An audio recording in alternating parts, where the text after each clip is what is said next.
ইমামকে যদি আপনি রুকুতে পান তাহলে আপনি সে রাকাত পেয়েছেন, সেটা গণ্য হবে। কোথায় পেলে রাকাত পাইছেন গণ্য হবে?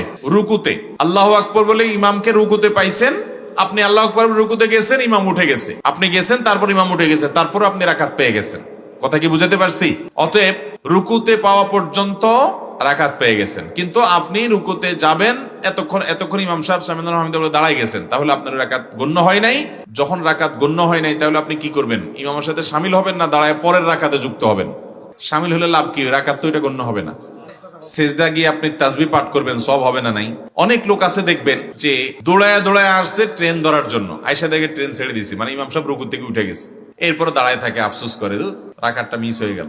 দাঁড়ায় থাকে, ইমাম সাহেব সেজদা দুইটা দিয়ে পরের রাকাতে দাঁড়ানোর পরে যায় ইমাম সাহেব যোগ দেয়। দেখছেন না এরকম লোক? সারাসর বল, আপনি দাঁড়ায় থাকলে কি সওয়াব পাইলেন? আপনি যদি যোগ দিয়ে ফেলতেন, রাকাত গণ্য না হইতো, কিন্তু সেজদা দিছেন দুইটা, সেজদার মাঝখানে দোয়া পড়ছেন, আবার তাকবীর দিছেন, আপনি সওয়াব পাবেন না।